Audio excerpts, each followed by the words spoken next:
É um prazer e uma satisfação abrir esta sessão dedicada ao centenário do escritor mexicano Juan Rulfo, e é uma alegria ainda maior quando o conferencista responsável por falar de Juan Rulfo é o professor Paulo Moreira. O professor Paulo Moreira tem uma larga trajetória na vida acadêmica. Ele, embora tenha nascido no Rio de Janeiro, cresceu em Minas Gerais, graduou-se em Letras pela Universidade Federal de Minas Gerais, fez doutorado em Literatura Comparada nos Estados Unidos, em Santa Bárbara, na Califórnia, lecionou em Yale 10 anos, entre 2006 e 2015, e atualmente é professor na Universidade de Oklahoma. Escreveu Localismo Modernista nas Américas, os contos de Faulkner, Guimarães Rosa e Rulfo, que foi publicado no Brasil pela editora UFMG.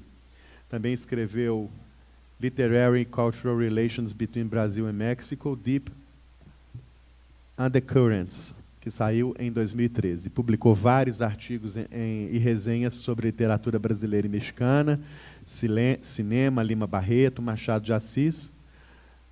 Publicou um livro de poesia, de poemas, chamado Quatro Partes, e trabalha atualmente num livro dedicado à reflexão sobre a ideia de América Latina. Desta apresentação farão parte dois queridos artistas brasileiros, Eduardo Moreira e Inês Peixoto, que nos alegram e nos honram com a sua presença. Esta casa encerra com esta conferência a sua programação do primeiro semestre de 2017. Fizemos aqui vários eventos, celebramos, enfim, em muitas sessões, a vida e a obra de escritores que deixaram uma obra muito bonita, deixaram um legado muito bonito, e já estamos nos preparando para o segundo semestre.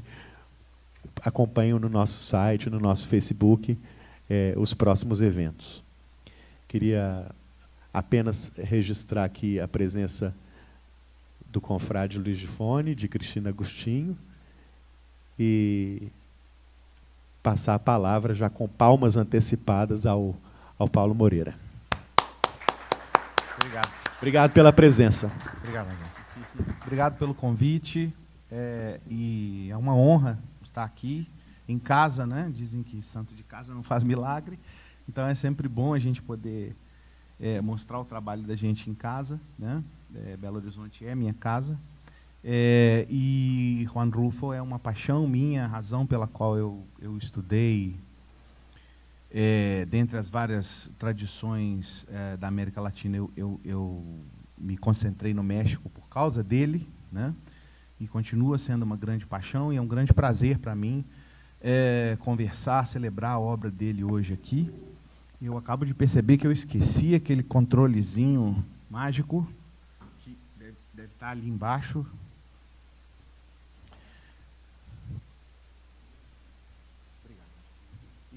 E sem mais delongas, eu vou começar, então, a leitura.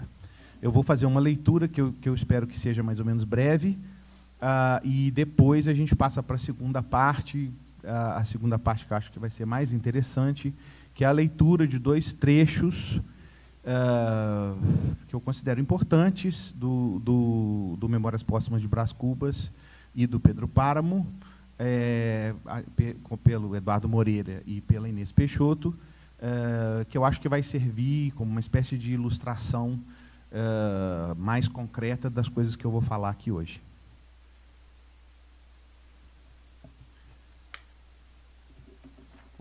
O desconhecimento de textos fundamentais enfraquece nossas reflexões, especialmente quando nos propomos a discutir história e tradições literárias. Na prática, pouco importa se o desconhecimento é consciente ou acidental. Reinventamos a roda, apontamos falsos pioneiros, levantamos alicerces fracos para sustentar discussões importantes e propomos genealogias onde se destacam, sem querer, as lacunas. Fruto de má vontade, desinteresse ou de simples ignorância, mal do qual todos nós padecemos em certa medida, esse desconhecimento tem suas raízes no que eu chamo de Sistema Internacional de Aduana Cultural, um processo de seleção dos textos que circulam internacionalmente determinado a partir das metrópoles culturais. Não se trata de propor uma teoria conspiratória para explicar a recepção subestimada ou superestimada de determinadas obras e autores. Devemos apenas reconhecer que o que recebemos é produto de um sistema cultural alheio, que faz escolhas fundadas na conjunção de coincidências felizes ou infelizes, nas suas expectativas com relação a culturas estrangeiras e nas suas idiosincrasias culturais que produzem afinidades e incompreensões. Essas escolhas implicam em tradução, publicação, distribuição e recepção mais ou menos felizes de obras estrangeiras, nossas e de outros países. O sistema a que me refiro se manifesta concretamente, por exemplo, no contraste entre o amplo conhecimento internacional da obra de escritores como Pablo Neruda e Jorge Luis Borges e o relativo desconhecimento fora dos seus países de figuras como Carlos Drummond de Andrade e José Gorostiza. Ou no fato de que os autores asiáticos ou africanos que conhecemos são aqueles já publicados na Europa Ocidental e nos Estados Unidos, tendo recebido a aprovação de editoras, empresas e academia dos países hegemônicos antes de chegar até nós. Para um brasileiro, a curiosidade, além desse sistema internacional de aduana cultural, indica um grau de soberania intelectual que é urgente e do qual carecemos. A receita para exercê-la é aparentemente simples. Aprender outras línguas, visitar outros países, estabelecer outros contatos, traduzir outros autores. Em outras palavras, contrabandear. É mais fácil apontar desconhecimentos alheios e discutir, por exemplo, quanto perdem os outros com a ausência da obra de Machado de Assis em certas discussões sobre a modernidade na literatura na virada do século XIX para o XX. Uma tarefa mais incômoda e também mais relevante é apontar as lacunas criadas pelo nosso próprio desconhecimento. Não falemos, pois, do desconhecimento dos leitores de língua espanhola sobre Machado de Assis. Para eles, Machado é o Antônio, o poeta espanhol. Mas falemos do reconhecimento entre eles da importância de Juan Rulfo. Na virada do século, Pedro Páramo foi escolhido em enquete feita pelo suplemento Babélia do jornal El País, junto a inúmeros escritores e críticos, como o livro mais influente da língua espanhola no século XX, e podiam escolher tantos livros de literatura como livros não de literatura, no caso. Creio que temos muito a ganhar, portanto, conhecendo um pouco melhor a obra do autor mexicano, que esse ano completaria 100 anos, cuja obra deveria ser presença fundamental nas discussões sobre a modernidade na literatura. Então, agora eu faço uma breve introdução biográfica ao escritor Juan Rulfo, né? Juan Nepomuceno Carlos Pérez Rulfo Vizcaíno nasceu em 1917 em Apulco, foi registrado em Sayula e cresceu em San Miguel. Todas cidades pequenas do sul de Jalisco, que é um estado da costa oeste do México, que é a origem de contribuições paradigmáticas para a identidade nacional daquele país, né?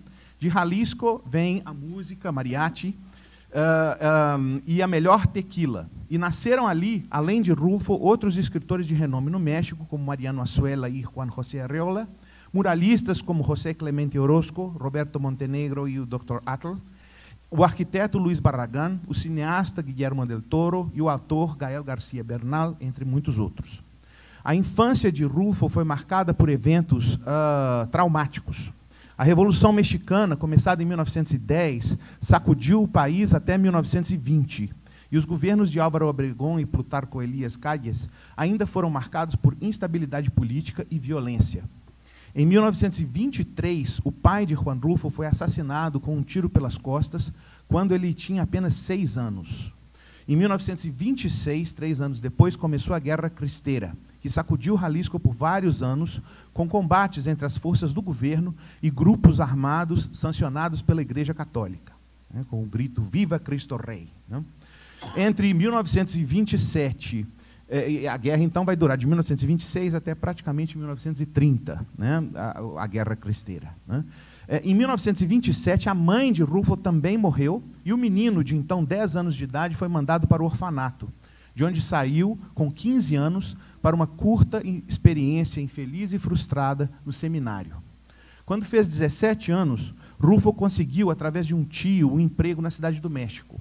Lá, o jovem jalisciense passou a viver intensamente uma vida cultural agitada por inúmeros visitantes e exilados, entre eles os russos Sergei Eisenstein e Leon Trotsky, os franceses André Breton e Antonin Artaud, os espanhóis Luis Cernuda e Luis Buñuel, e os alemães Matthias Goeritz e Erich Fromm.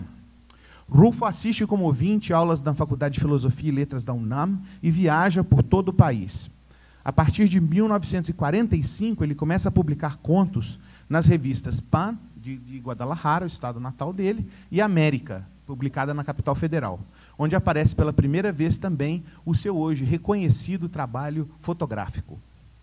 2 bolsas do Centro Mexicano de Escritores entre os anos 1952 e 54 são decisivas para que Rulfo prepare seus 2 livros mais conhecidos.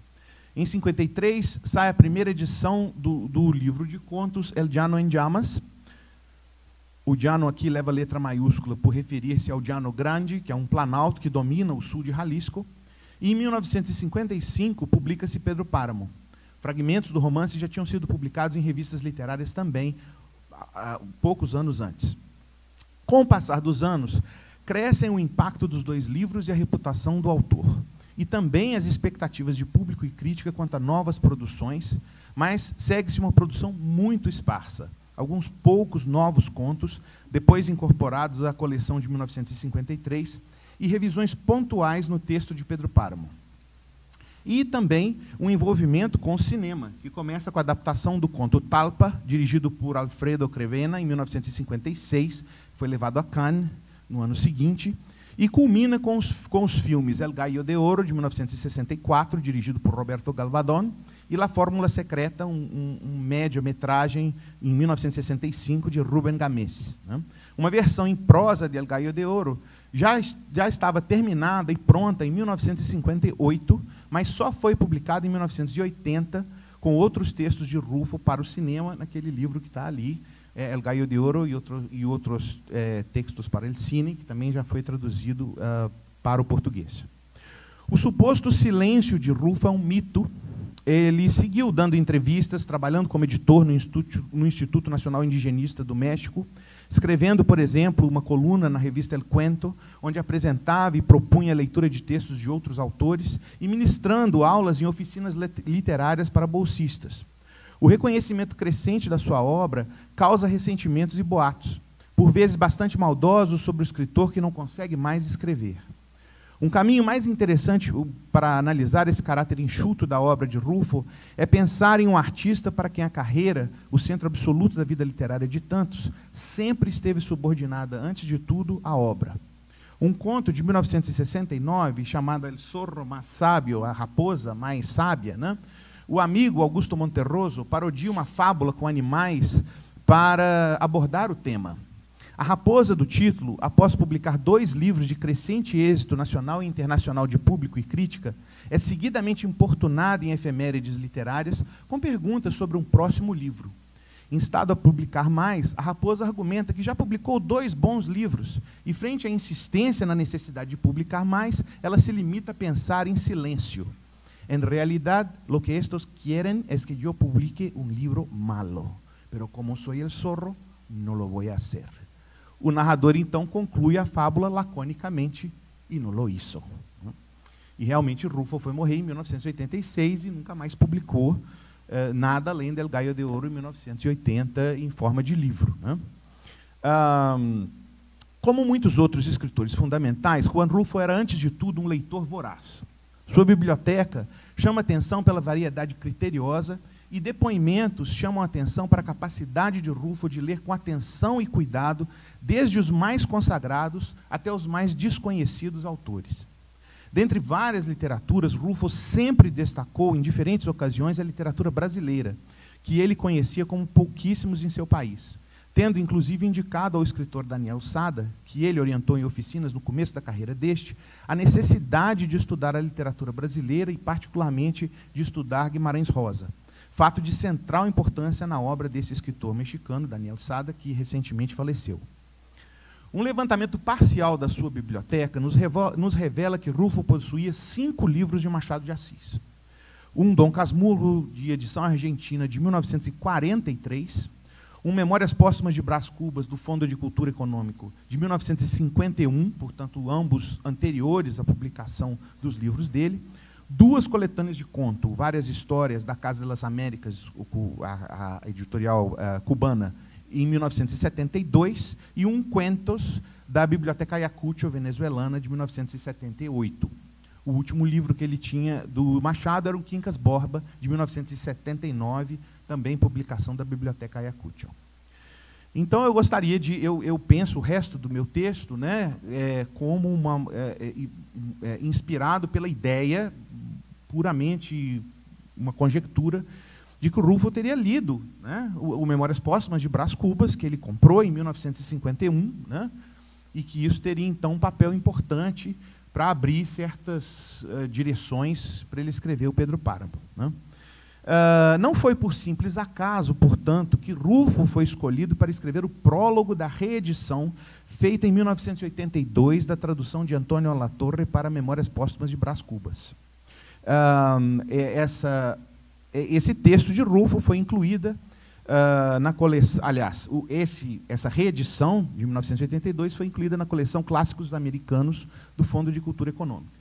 Nesse prólogo, encontrado hoje na coletânea Toda a Obra, editada por Claude Fell para a coleção de arquivos da Unesco em 1992, Rulfo demonstra conhecimento da literatura brasileira, citando com propriedade vários autores, desde José de Anchieta até Euclides da Cunha, passando por Castro Alves e José de Alencar, além de críticos como Antônio Cândido, Otto Maria Carpo e Afrânio Coutinho. Nesse prólogo, Rulfo, sem qualquer referência à sua própria pessoa, se aproxima de Machado de Assis em dois momentos.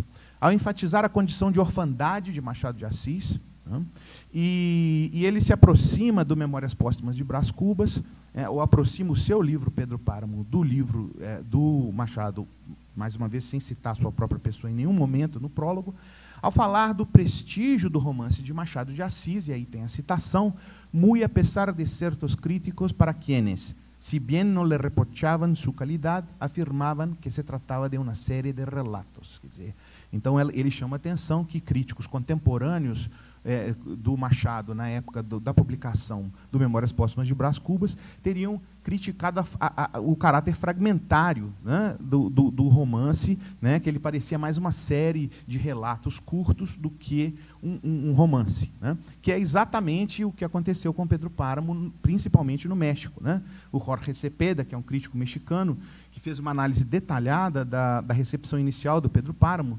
descreve exatamente esses senões de alguns críticos renomados no México que diziam que o romance de Rulfo pecava pelo seu caráter excessivamente fragmentário, né? A fragmentação narrativa, que é sempre bom lembrar, é relativa, né? Leva o romance para além dos limites do formato realista clássico e seria um primeiro ponto em comum entre os dois livros. Capítulos curtos, numerados e intitulados em Brás Cubas, e fragmentos apenas separados por espaços em branco na página em Pedro Páramo. Neste, a fragmentação ajuda no efeito de um complexo coro de vozes descarnadas, enquanto a fragmentação de Memórias Póstumas de Brás Cubas está centrada na compulsão digressiva de uma única voz difunta do narrador, que constantemente provoca e convoca o seu leitor, se colocando desde o início como autor de uma, e aqui eu cito o próprio livro do Machado, obra difusa, escrita desde esse outro lado do mistério. Se tomarmos aí então eu aproveito para tomar um breve comentário recente do crítico americano Frederick Jameson, né, que num texto a respeito de 100 anos de solidão, aliás, né, ele diz que, assim como Le Corbusier descrevia a casa como uma máquina de viver, o romance sempre foi uma máquina para viver um certo tipo de temporalidade, né? Então, pegando essa ideia do Jameson, nós temos em Memórias Póstumas e no Pedro Páramo duas propostas para uma nova experiência radicalmente diferente da temporalidade. Quer dizer, na experiência da leitura, o leitor entraria nessa máquina, né, de experimentar essa temporalidade diferente. Eu me refiro aqui à criação de uma espécie de tempo suspendido, um tempo no qual toda a memória do passado se deixa comprimir num estranho presente que simplesmente não passa e não se deixa substituir por um futuro que, como são narradores e vozes difuntas, né, um futuro que não existe. Nem Memórias Póstumas de Brás Cubas, nem Pedro Páramo contam histórias de fantasmas para induzir medo ou terror nos seus leitores.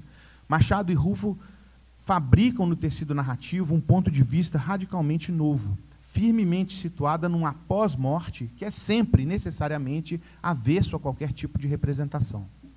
A linguagem, tanto quanto a técnica narrativa em si, engendra e expressa esse tempo defunto que impera nos dois romances. Um ponto de vista que explora esse ponto cego da nossa experiência existencial, que é o pós-mortem. O ponto de vista, tão importante para o caráter inovador dos dois romances, talvez seria melhor definido como um ponto de escuta. Isso porque a linguagem, tanto em Memórias Póstumas de Brás Cubas e especialmente em Pedro Páramo, tem um forte componente oral, já que são textos que se apresentam como que transbordados de defuntos que se recusam a calar após a morte. Com isso, não quero dizer que estamos tratando de uma representação realista da linguagem oral, seja do Brasil ou do México. A linguagem vernacular é uma sopa grossa, cozida todos os dias por bocas e ouvidos de cada um de nós nas nossas ruas e casas. Um fato social diáfano que existe no ar entre cada um de nós. Nos dois romances, a linguagem é fruto de cuidadosa elaboração estética que mescla o vernáculo e a tradição escrita literária numa expressão verbal sonoramente poderosa. Espero que a leitura que faremos depois dos trechos esclareça esse ponto. E, apesar desse procedimento estético comum, que não copia nem o vernáculo, nem a tradição erudita, mas propõe uma síntese poderosa dos dois, são profundamente pessoais, tanto o português de Machado de Assis, como o espanhol de Juan Rulfo. Bastam dois breves exemplos, um de cada livro, para explicar as especificidades da linguagem de cada um. Primeiro vamos a Machado, já na abertura do romance. Aí vem aquele trecho famoso ali, escrevia com a pena da galhofa e a tinta da melancolia, e não é difícil antever o que poderá sair desse conúbio. Acresce que a gente grave achará no livro umas aparências de puro romance, ao passo que a gente frívola não achará nele o seu romance usual. Ei-lo aí fica privado da estima dos graves e do amor dos frívolos, que são as duas colunas máximas da opinião.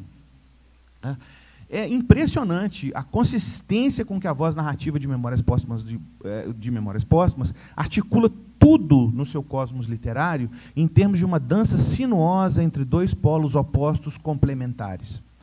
Aqui temos o narrador nos puxando para dançar entre pena e tinta, galhofa e melancolia, gente grave e gente frívola, romance puro, romance usual, estima e amor.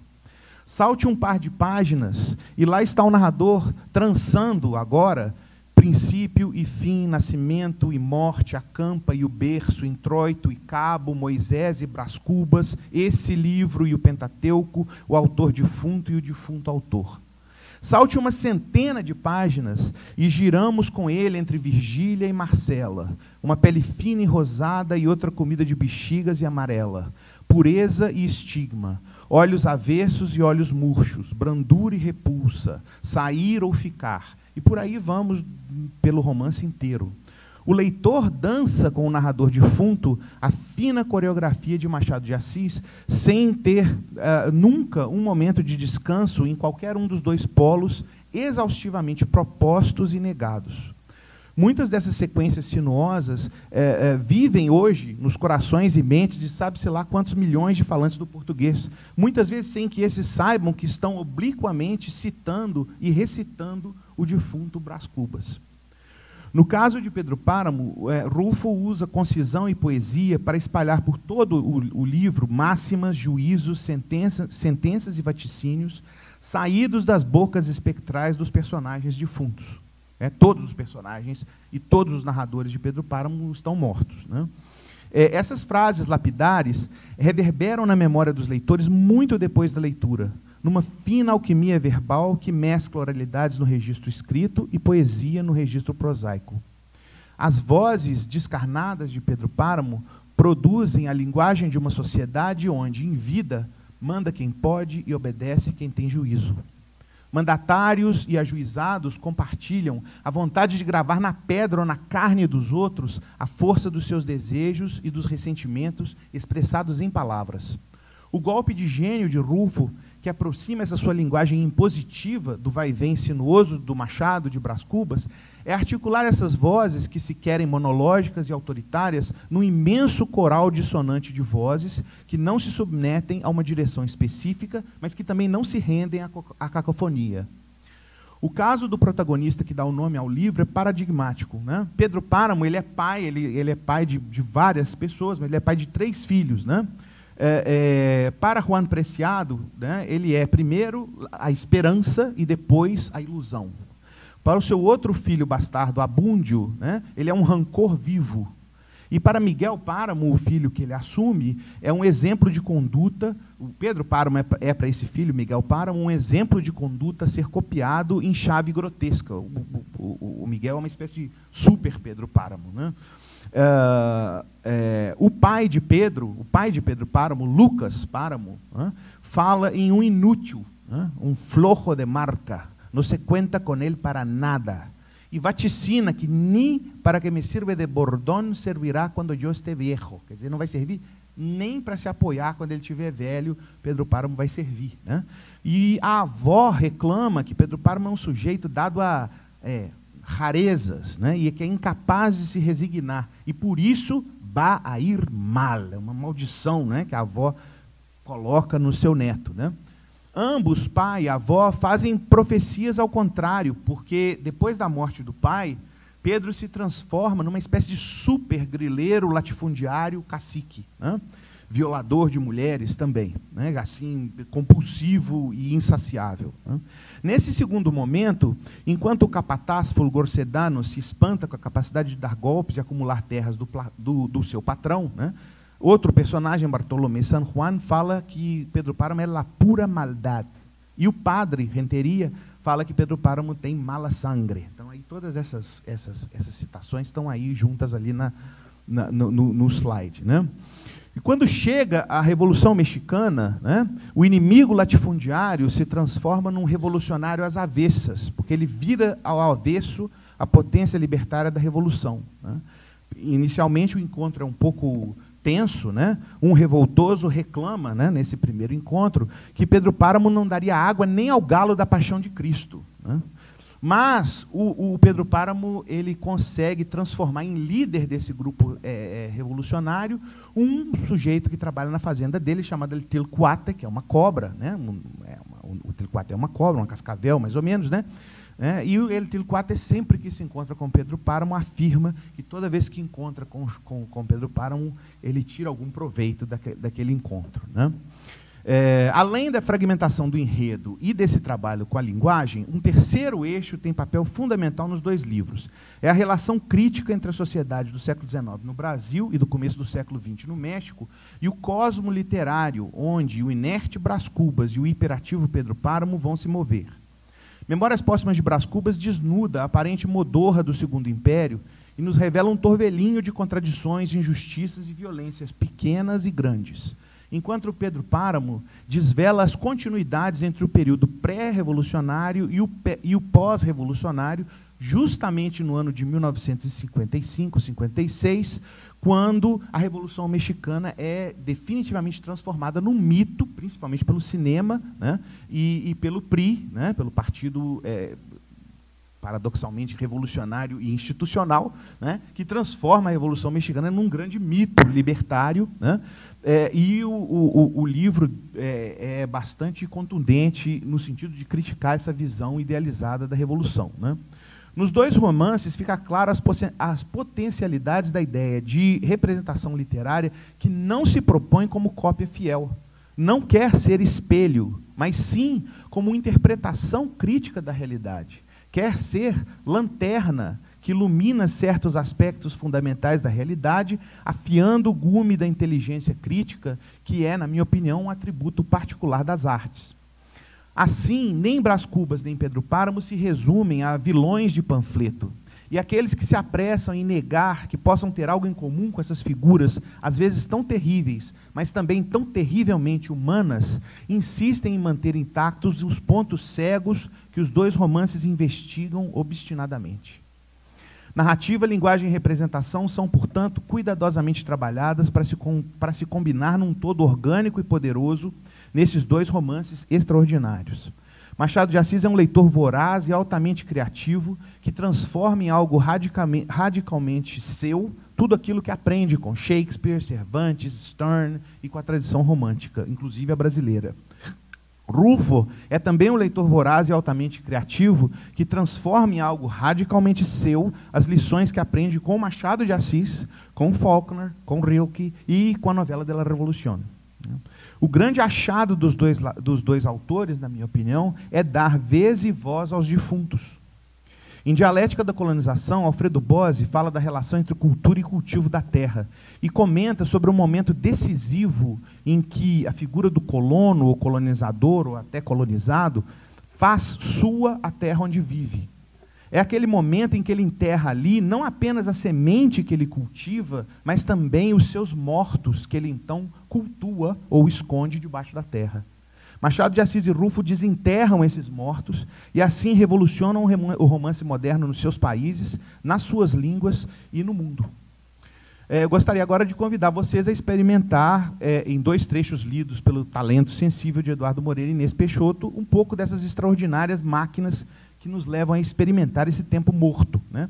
Esses estranhos campos povoados de vozes do além-túmulo, esses 2 cosmos literários, onde um mundo inesgotável se esconde e se revela aos nossos olhos de leitor. São trechos, na minha opinião, capitais nos 2 romances. Brás Cubas defunto descreve o encontro que Brás Cubas moribundo teve com a terrível figura da natureza, que ele chama de natureza ou Pandora, num delírio, onde ele é apresentado ainda moribundo ao tempo além do tempo, de onde ele agora nos conta suas memórias. É o momento em que a suave coreografia sinuosa do narrador aumenta sua voltagem e se aproxima de uma ruptura poética definitiva. E no caso do trecho do Pedro Páramo, né, é o Juan Preciado, um dos filhos do Pedro Páramo, o narrador inicial do romance, conversa com a sua companheira de sepultura, porque ele é enterrado junto com uma mendiga da cidade, Doroteia ou Doroteu, ela é uma figura assim ambígua sexualmente, né? E os 2 então ali juntos, abraçados, conversam sobre a morte e a ilusão, né? E é justamente nesse momento do romance, lá pelo meio do romance, que a gente finalmente percebe que em todos os narradores, de todas as vozes, de todas as pessoas do Pedro Páramo são defuntas, estão mortas, né? Então eu convido vocês a subirem e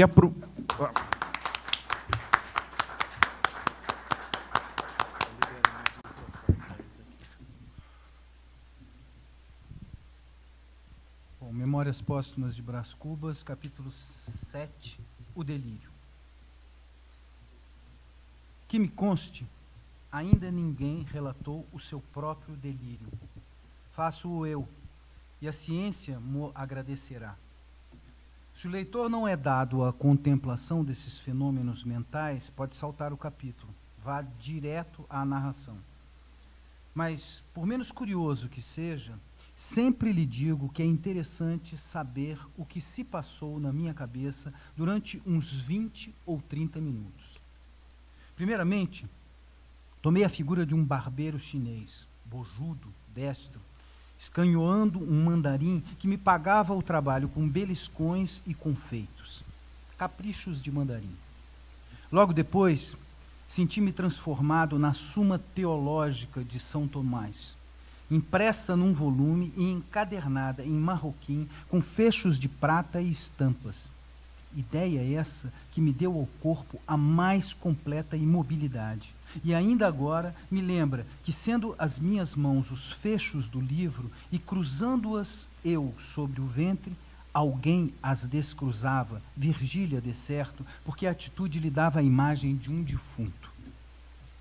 Ultimamente, restituído à forma humana, vi chegar um hipopótamo que me arrebatou. Deixei-me ir, calado, não sei se por medo ou confiança, mas dentro em pouco, a carreira de tal modo se tornou vertiginosa que me atrevi a interrogá-lo e com alguma arte lhe disse que a viagem me parecia sem destino. Engana-se, replicou o animal, nós vamos à origem dos séculos. Insinuei que deveria ser muitíssimo longe, mas o hipopótamo não me entendeu ou não me ouviu, se é que não fingiu uma dessas coisas. E perguntando-lhe, visto que ele falava, se era descendente do cavalo de Aquiles ou da asna de Balaão, retorquiu-me com um gesto peculiar a esses 2 quadrúpedes. Abanou as orelhas. Pela minha parte, fechei os olhos e deixei-me ir à aventura. Já agora, não se me dá de confessar que sentia umas tais ou quais cócegas de curiosidade por saber onde ficava a origem dos séculos, se era tão misteriosa quanto a origem do Nilo e, sobretudo, se valia alguma coisa mais ou menos do que a consumação dos mesmos séculos. Reflexões de cérebro enfermo.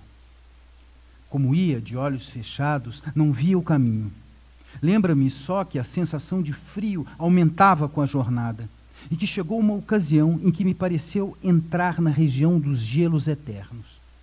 Com efeito, abri os olhos e vi que o meu animal galopava numa planície branca de neve, com uma ou outra montanha de neve, vegetação de neve e vários animais grandes e de neve. Tudo neve. Chegava a gelar-nos um sol de neve. Tentei falar, mas apenas pude grunhir essa pergunta ansiosa. Onde estamos? Já passamos o Éden. Bem, paremos na tenda de Abraão. Mas se nós caminhamos para trás, redarguiu, motejando a minha cavalgadura. Fiquei vexado e aturdido. A jornada entrou a parecer-me enfadonha e extravagante.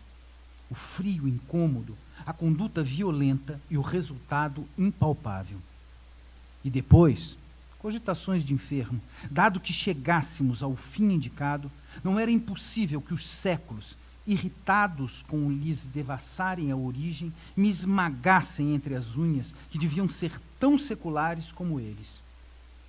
Enquanto assim pensava, íamos devorando o caminho, e a planície voava debaixo dos nossos pés, até que o animal estacou, e pude olhar mais tranquilamente em torno de mim. Olhar somente. Nada vi, além da imensa brancura da neve, que dessa vez invadira o próprio céu, até ali azul. Talvez, a espaços, me aparecia uma ou outra planta, enorme, brutesca, meneando ao vento as suas largas folhas. O silêncio daquela região era igual ao do sepulcro. Dissera-se que a vida das coisas ficara estúpida diante do homem. Caiu do ar? Destacou-se da terra? Não sei. Sei que um vulto imenso, uma figura de mulher, me apareceu então, fitando-me, uns olhos rutilantes como o sol. Tudo nessa figura tinha a vastidão das formas selváticas e tudo escapava à compreensão do olhar humano, porque os contornos perdiam-se no ambiente e o que parecia espesso era muita vez diáfano. Estupefato, não disse nada, não cheguei sequer a soltar um grito, mas ao cabo de algum tempo, que foi breve, perguntei quem era e como se chamava. Curiosidade de delírio. Chama-me natureza ou Pandora. Sou tua mãe e tua inimiga. Ao ouvir essa última palavra, recuei um pouco, tomado de susto. A figura soltou uma gargalhada que produziu em torno de nós o efeito de um tufão. As plantas torceram-se e um longo gemido quebrou a mudez das coisas externas. Não te assustes, disse ela. Minha inimizade não mata. É sobretudo pela vida que se afirma. Vives, não quero outro flagelo. Vivo? Perguntei eu, enterrando as unhas nas mãos como para certificar-me da existência. Sim, verme, tu vives. Não receis perder esse andrajo que é teu orgulho. Provarás ainda por algumas horas o pão da dor e o vinho da miséria. Vives, agora mesmo que ensandeceste, vives. E se a tua consciência reouver um instante de sagacidade, tu dirás que queres viver. Dizendo isso, a visão estendeu o braço, segurou-me pelos cabelos e levantou-me ao ar como se fora uma pluma. Só então pude ver-lhe de perto o rosto, que era enorme. Nada mais quieto, nenhuma contorção violenta, nenhuma expressão de ódio ou ferocidade.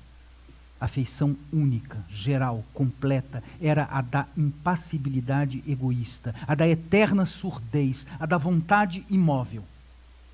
Raivas, se as tinha, ficavam encerradas no coração. Ao mesmo tempo, nesse rosto de expressão glacial, havia um ar de juventude, mescla de força e vício, diante do qual me sentia eu o mais débil e decrépito dos seres. Entendeste-me? Disse ela no fim de algum tempo de mútua contemplação. Não, respondi, nem quero entender-te. Tu és absurda, tu és uma fábula. Estou sonhando, de certo, ou se é verdade, que enlouqueci, tu não passas de uma concepção de alienado, isso é, uma coisa vã, que a razão ausente não pode reger nem palpar. Natureza, tu? A natureza que eu conheço é só mãe e não inimiga. Não faz da vida um flagelo, nem, como tu, traz esse rosto indiferente como o sepulcro. E por que Pandora? Porque levo na minha bolsa os bens e os males, e o maior de todos, a esperança, consolação dos homens. Tremes? Sim, o teu olhar fascina-me. Creio. Eu não sou somente a vida, sou também a morte, e tu estás prestes a devolver-me o que te emprestei. Grande lascivo, espera-te a voluptuosidade do nada. Quando essa palavra ecoou como um trovão naquele imenso vale, afigurou-me que era o último som que chegava aos meus ouvidos. Pareceu-me sentir a decomposição súbita de mim mesmo. Então, encarei-a com os olhos súplices e pedi mais alguns anos. Pobre minuto, exclamou. Para que queres tu mais alguns instantes de vida? Para devorar e seres devorado depois? Não estás farto do espetáculo e da luta? Conheces de sobejo tudo o que eu te deparei menos torpe ou menos aflitivo? O alvor do dia, a melancolia da tarde, a quietação da noite, os aspectos da terra, o sono, enfim, o maior benefício das minhas mãos. Que mais queres tu, sublime idiota? Viver somente, eu não te peço mais nada. Quem me pôs no coração esse amor da vida, senão tu? E se eu amo a vida, por que te has de golpear a ti mesma, matando-me? Porque já não preciso de ti. Não importa o tempo, o minuto que passa, mas o minuto que vem. O minuto que vem é forte, jucundo, supõe trazer em si a eternidade, e traz a morte, e perece como o outro, mas o tempo subsiste. Egoísmo, dizes tu? Sim, egoísmo, não tenho outra lei. Egoísmo, conservação. A onça mata o novilho porque o raciocínio da onça é que ela deve viver, e se o novilho é tenro, tanto melhor. Eis o estatuto universal. Sobe e olha. Isso dizendo, arrebatou-me ao alto de uma montanha. Inclinei os olhos a uma das vertentes e contemplei durante um tempo largo, ao longe, através de um nevoeiro, uma coisa única. Imagina tu, leitor, uma redução dos séculos e um desfilar de todos eles, as raças todas, todas as paixões, o tumulto dos impérios, a guerra dos apetites e dos ódios, a destruição recíproca dos seres e das coisas. Tal era o espetáculo, acerbo e curioso espetáculo. A história do homem e da terra tinha assim uma intensidade que lhe não podiam dar nem a imaginação nem a ciência, porque a ciência é mais lenta e a imaginação mais vaga, enquanto o que eu ali via era a condensação viva de todos os tempos. Para descrevê-la, seria preciso fixar o relâmpago. Os séculos desfilavam num turbilhão, e não obstante, porque os olhos do delírio são outros, eu via tudo o que passava diante de mim, flagelos e delícias, desde essa coisa que se chama glória, até essa outra que se chama miséria, e via o amor multiplicando a miséria, e via a miséria agravando a debilidade. Aí vinham a cobiça que devora, a cólera que inflama, a inveja que baba, e a enxada e a pena, úmidas de suor, e a ambição, a fome, a vaidade, a melancolia, a riqueza, o amor, todos agitavam o homem como um chocalho, até destruí-lo como um farrapo.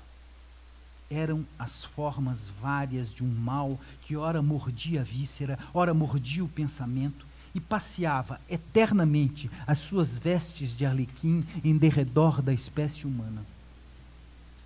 A dor cedia alguma vez, mas cedia à indiferença, que era um sono sem sonhos, ou ao prazer, que era uma dor bastarda.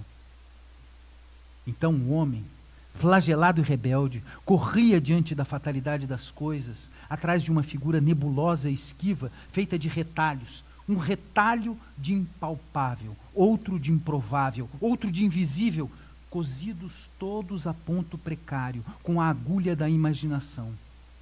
E essa figura, nada menos que a quimera da felicidade, ou lhe fugia perpetuamente, ou deixava-se apanhar pela fralda, e o homem a cingia ao peito, e ela ria, com um escárnio, e sumia-se como uma ilusão. Ao contemplar tanta calamidade, não pude reter um grito de angústia que natureza ou Pandora escutou sem protestar nem rir. E não sei por que lei de transtorno cerebral fui eu que me pus a rir de um riso descompassado e idiota. Tens razão, disse eu. A coisa é divertida e vale a pena. Talvez monótona, mas vale a pena. Quando Jó amaldiçoava o dia em que fora concebido, é porque lhe davam ganas de ver cá de cima o espetáculo.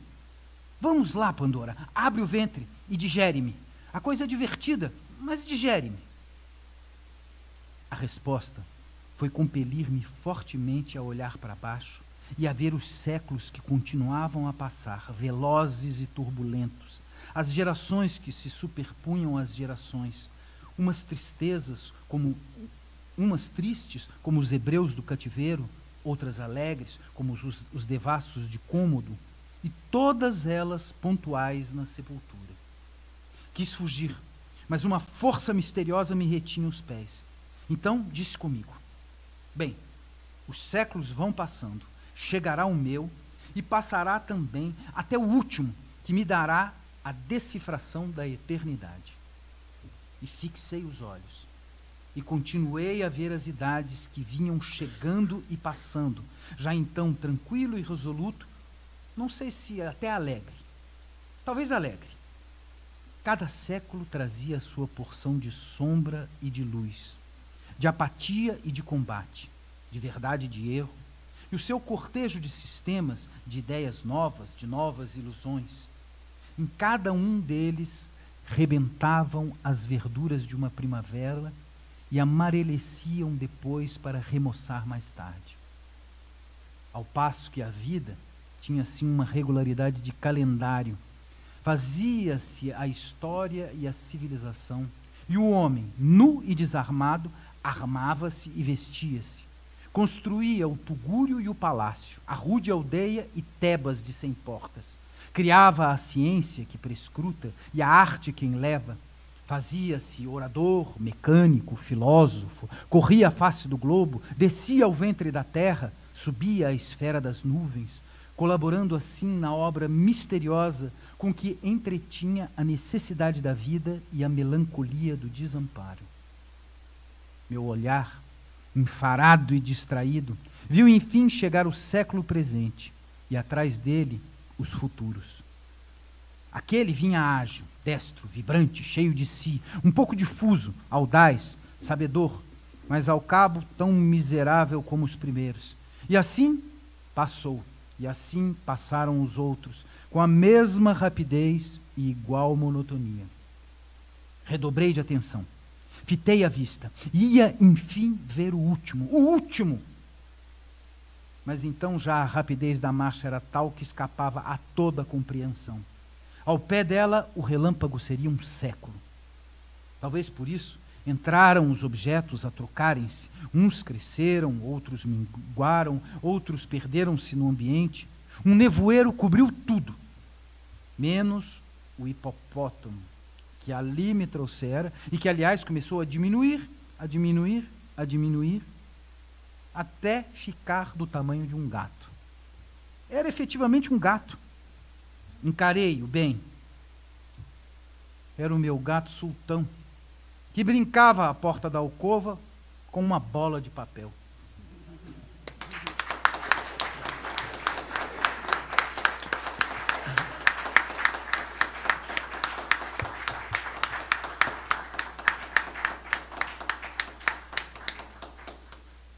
Agora imagine que Rufo leu isso, né? E agora ele...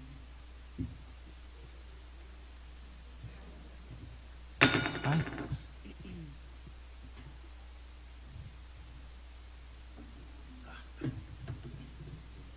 Podemos?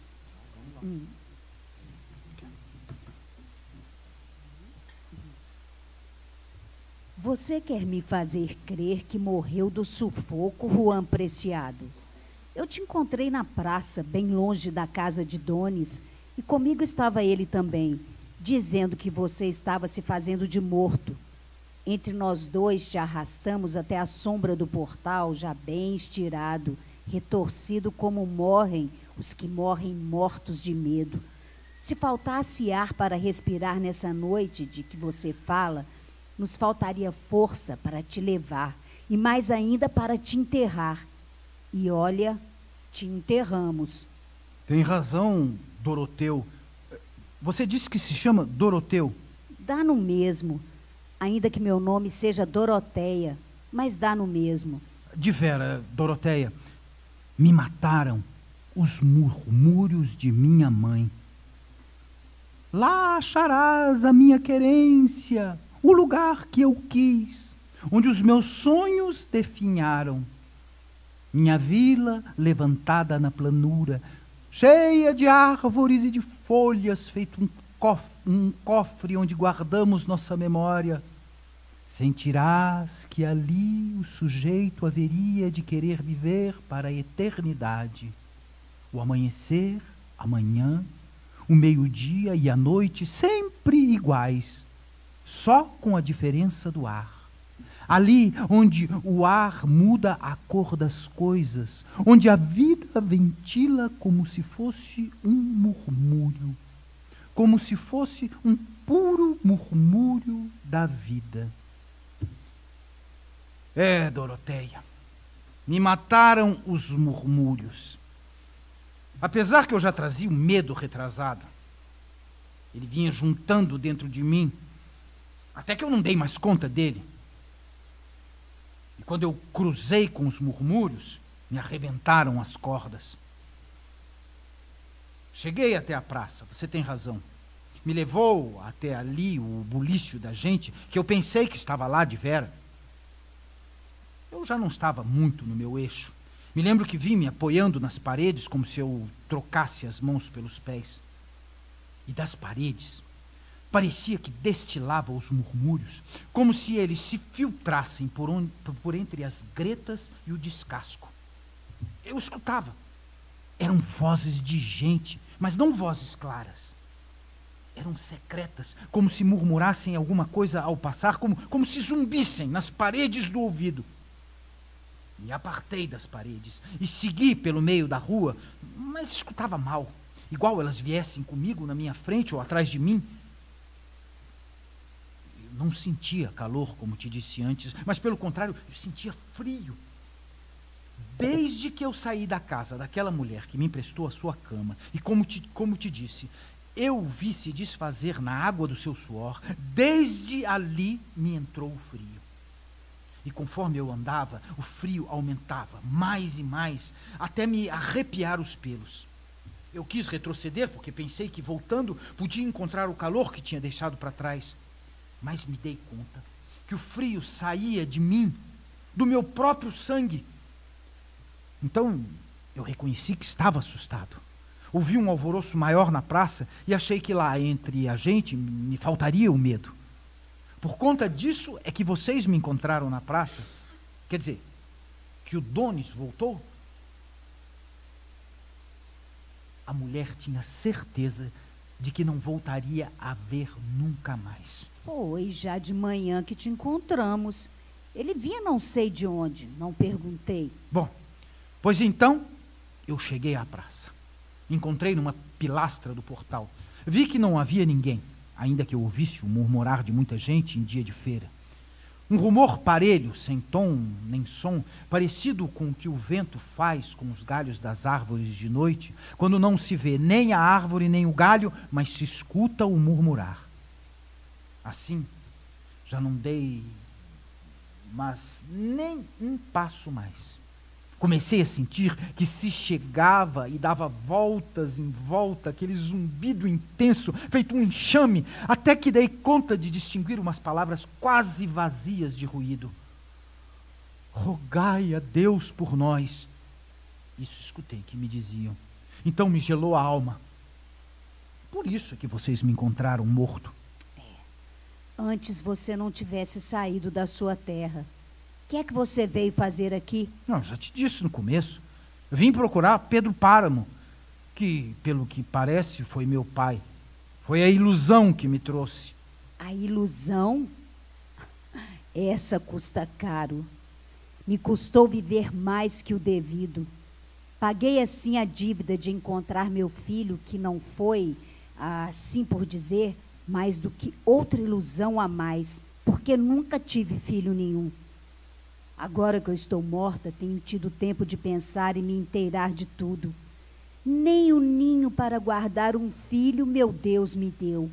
Só essa vida comprida e arrastada que eu tive, levando daqui para lá meus olhos tristes, que sempre olharam tudo de viés, como que procurando no avesso por trás do povo, suspeitando que alguém me tivesse escondendo meu filho. E tudo culpa de um maldito sonho. Tive dois, um que chamo bendito e outro o maldito. O primeiro foi o que me fez sonhar que tinha tido um filho.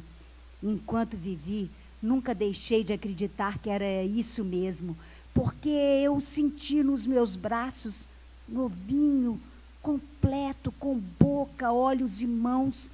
Durante muito tempo, conservei nos meus dedos a impressão dos seus olhinhos dormindo e do bater do seu coração. Como é que não havera de achar que era verdade aquilo? Levava ele comigo onde fosse, embrulhadinho no meu xale, e logo perdi. No céu, me disseram que tinha se enganado comigo, que me tinham dado um coração de mãe, mas o ventre de uma mulher qualquer. Esse foi o outro sonho que eu tive. Cheguei ao céu e me aproximei a ver se entre os anjos reconhecia a cara do meu filho. E nada. Todas as caras eram iguais, feitas com o mesmo molde.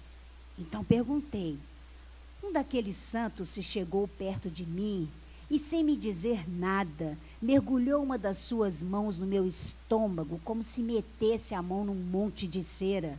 E quando tirou a mão de mim, me mostrou um troço assim, feito uma casca de noz. Isso prova o que demonstra. Você não imagina como falam esquisito lá em cima, mas a gente entende. Eu quis dizer para eles que aquilo era só o meu estômago, engarranchado pelas fomes e pelo pouco de comer. Mas outro daqueles santos me empurrou pelos ombros e me mostrou a porta de saída. Vai descansar um pouco mais na terra, minha filha, e procure ser boa para que o seu purgatório não seja tão comprido. Esse foi o sonho maldito que eu tive, do qual tirei a certeza de que nunca tive filho nenhum. Só entendi já bem tarde, quando o meu corpo já tinha murchado, quando a minha espinha já tinha saltado por cima da minha cabeça, quando eu já não podia caminhar. E para remate, a vila foi ficando só, todos pegando a estrada para outros rumos e com eles também a caridade de que eu vivia. Me sentei para esperar a morte. Depois que te encontramos, meus ossos resolveram ficar quietos. Ninguém vai dar por mim, eu pensei. Sou uma coisa que não incomoda ninguém. Olha só, nem sequer te roubei espaço na terra. Me enterraram na mesma sepultura, e eu coube muito bem no oco dos teus braços. Aqui neste canto você me tem agora. Agora só me ocorre que eu é que devia de ter te abraçado. Está ouvindo? Chove lá fora. Você não sente o bater da chuva? Sinto como se alguém andasse sobre nós. Já, deixa de medo. Agora ninguém pode te dar medo. Faça força para pensar coisas agradáveis, porque vamos estar aqui enterrados por muito tempo.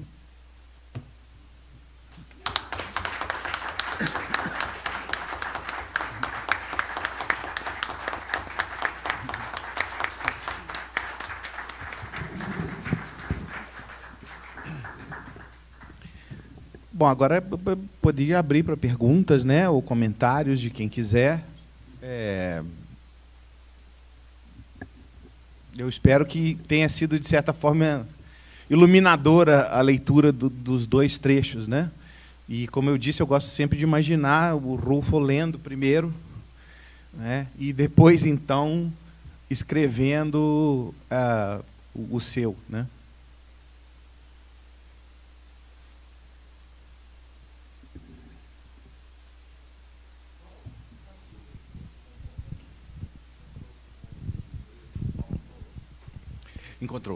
Encontrou com ele, sim.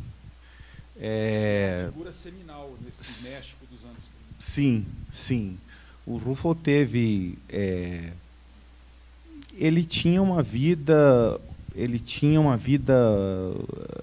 muito ativa no ambiente cultural e intelectual, mas era, ao mesmo tempo, uma vida de uma pessoa de fora, né? Ele, por falta de oportunidade, ele nunca pôde se formar, por exemplo, na universidade. Ele só tinha um 2º grau, mas ele assistiu várias aulas, e ele, inclusive, assistiu às aulas do Erich Fromm, do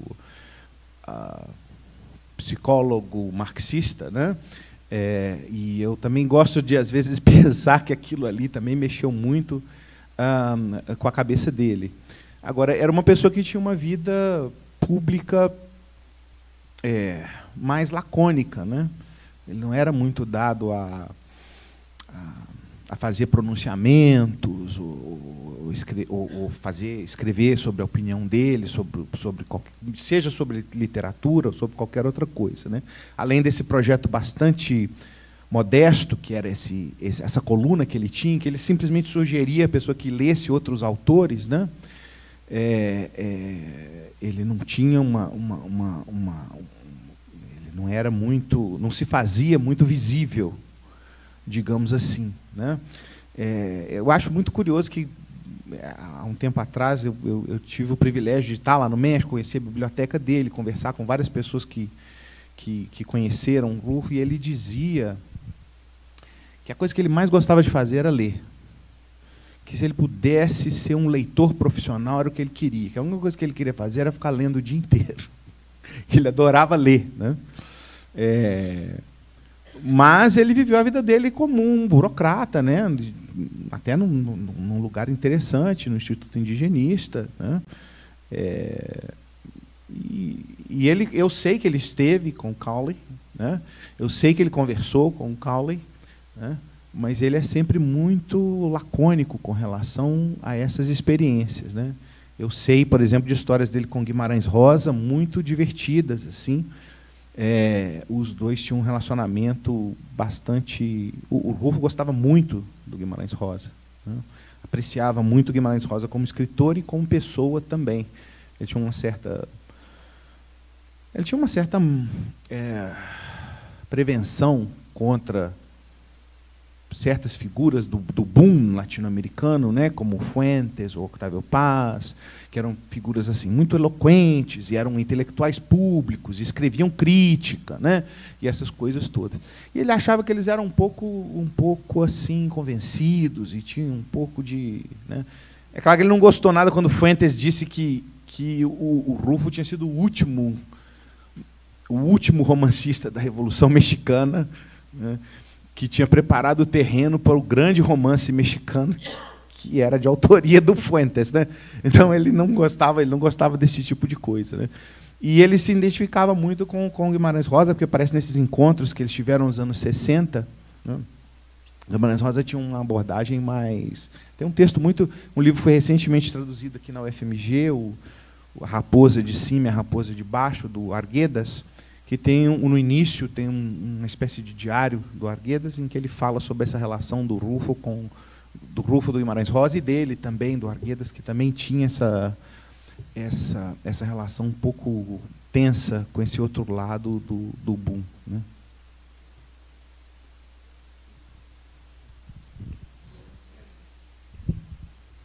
Paulo, é um prazer ter você aqui.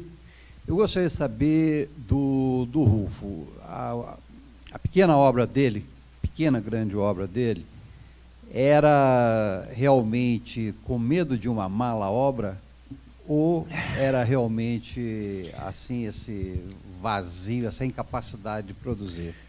É curioso, sabe, Gifone? O Rufo deu várias entrevistas durante todo esse período, depois de 56 até 86, 30 anos, ele deu várias entrevistas. E praticamente em todas essas entrevistas as pessoas perguntavam a ele se ele iria publicar alguma coisa nova e tal. Acho que até no final parou um pouco essa coisa, mas você imagina, né? 60, 65, todo mundo querendo saber quando é que o Rufo ia publicar um romance novo. A resposta dele no início oscilava entre projetos que ele dizia que ele estava empenhado, que ele dizia que ele continuava escrevendo, né? Ele dizia que ele continuava escrevendo e tal, mas que ele não tinha ainda escrito nada que ele achasse que valesse a pena. Como eu disse, ele publicou alguns contos posteriormente, que depois foram incluídos no El Llano en Llamas, mas ele tinha um projeto de um romance que ele anuncia algumas vezes em algumas entrevistas e que nunca se concretiza, nem em manuscritos, nem nada. Se tinha, ele sumiu com eles em vida, né? E, às vezes, ele oscilava então entre isso, e ele oscilava entre uma postura bastante sarcástica, né? Ele tem uma entrevista dele na Venezuela que eles perguntam para ele e tal, ele fala: olha, o problema é o seguinte, tudo que eu escrevi, o meu tio Cheno me contou. E meu tio Cheno era um cara lá de Jalisco que contava umas histórias muito boas e tudo mais, e tudo que eu escrevi foi ele que me contou. E ele morreu. Então agora não tem mais o que escrever. Então, que é uma boa história em si também, não é? Mas então ele oscilava entre esse sarcasmo assim com relação a isso e essa afirmação de um possível projeto que realmente nunca... A gente pode falar que ele se envolveu com cinema por 10 anos intensamente, né? Viveu o cinema, tentou, escreveu roteiros, participou de vários projetos de filmes até os anos 60. E dali para frente, fora esses pequenos projetos que ele tinha, essas pequenas colunas e tal, e a participação dele dando aulas em oficinas de literatura também, né? Nada. E ninguém tem manuscrito de nada novo, né? Então...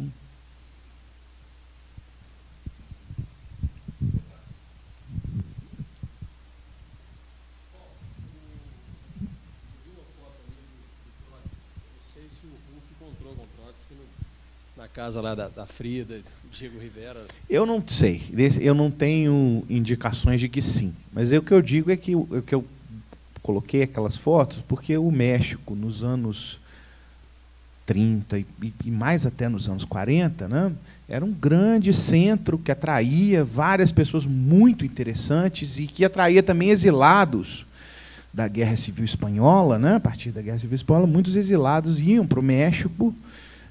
E aquilo era um ambiente muito rico e muito cosmopolita.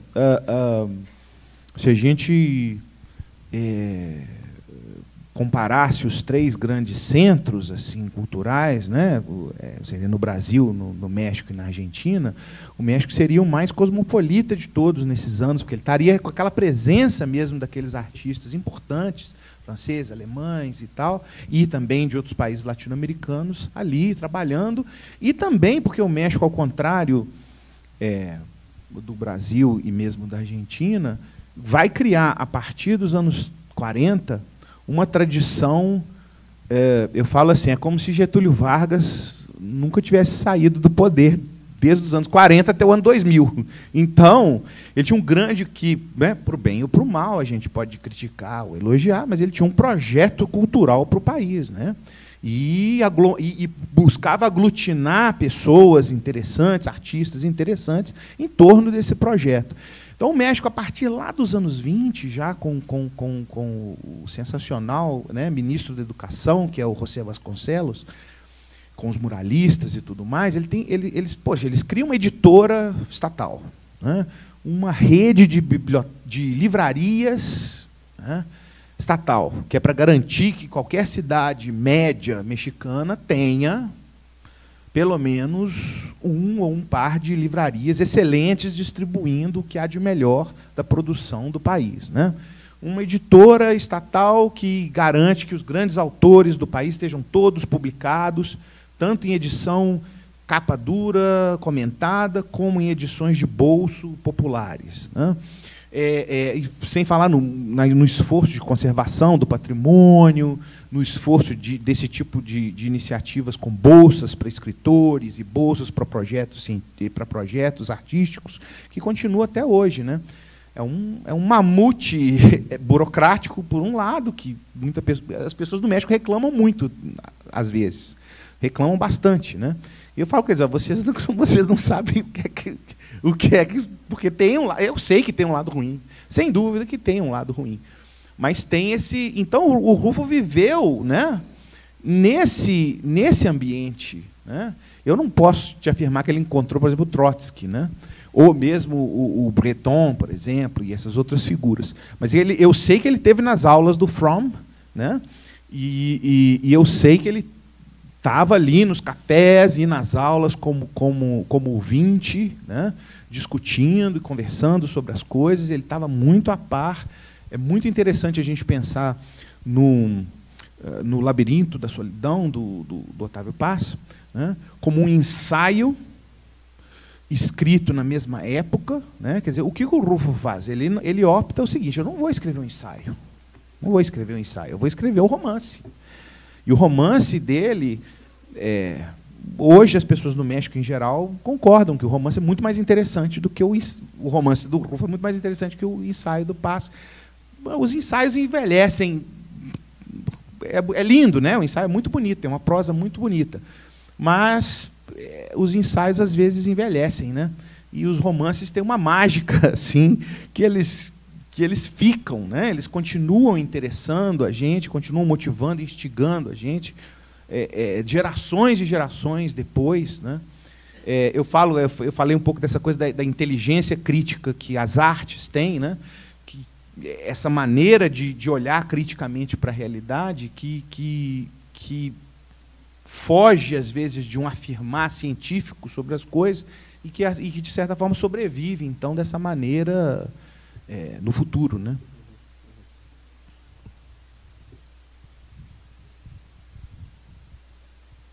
Tem vários.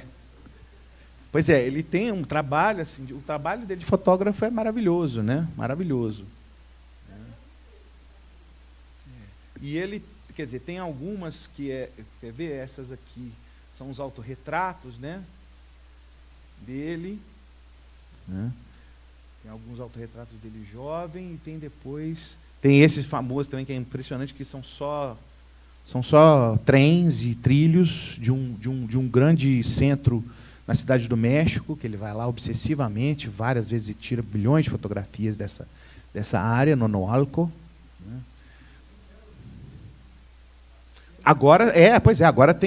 Agora tem alguns livros interessantes com as fotografias dele, têm sido feitas exposições, estudos sobre o trabalho dele fotográfico, né?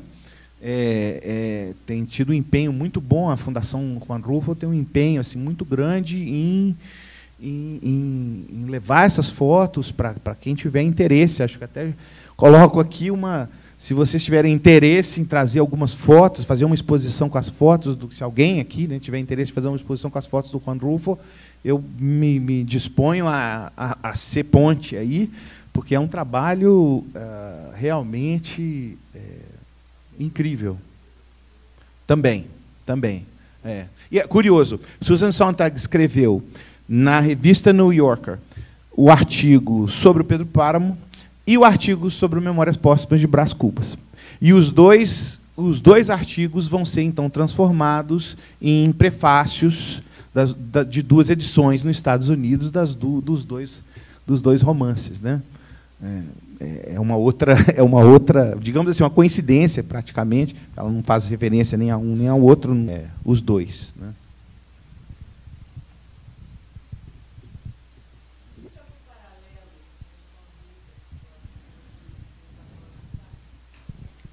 Sim.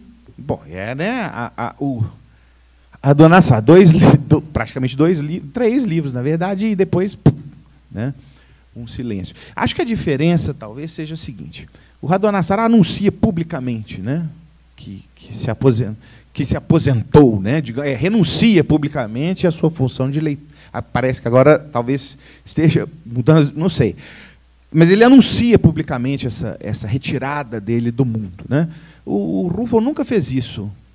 Ele participa dos congressos de escritores nos anos 60, ele continua dando entrevistas. Nas entrevistas ele continua discutindo sobre questões da obra dele e muitas vezes falando sobre um possível projeto futuro que nunca aconteceu. Então ele fica assim eternamente nessa promessa. Ele nem sequer renuncia à condição de escritor, né? Ele simplesmente para de publicar livros, né? Ele também continua publicando essas outras coisas que eu falei, menores, mas ele para de publicar livros, né? Mas sem dúvida que a gente pensa nisso. Que são também livros muito intensos, os do Raduan, né?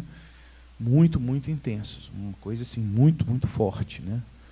E eu gosto de pensar nisso, quer dizer, eu gosto, você escreve o Pedro Páramo, para que você vai escrever mais alguma coisa, né? Pô. E ainda o El Llano en Llamas, que é um livro de contos sensacional, quer dizer, então, não sei, né? Como brinca o Monterroso, né? Que era amigo do Rulfo, que era companheiro do Rulfo, ele brinca no conto, né? Naquele conto lá da raposa, né? Que fala, eles querem que eu escreva um livro que não é tão bom, que eu decepcione, eles para satisfazer a inveja que eles têm do que eu escrevi, né? Alguma coisa assim. Não sei se isso assombrou o Rulfo, assim, ele ficou assombrado. Talvez a recepção tenha sido tão boa, né? E talvez ele mesmo tenha ficado tão deslumbrado com o que ele mesmo fez, que ele talvez tenha falado, bom, aí eu tenha ficado com medo, né, de escrever um outro livro e ser uma decepção, né? Não sei te dizer assim exatamente, mas sem dúvida que eu penso no Raduan também.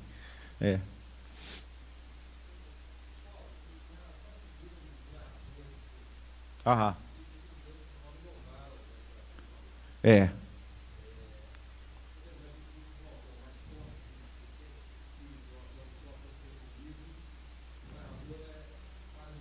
Aham.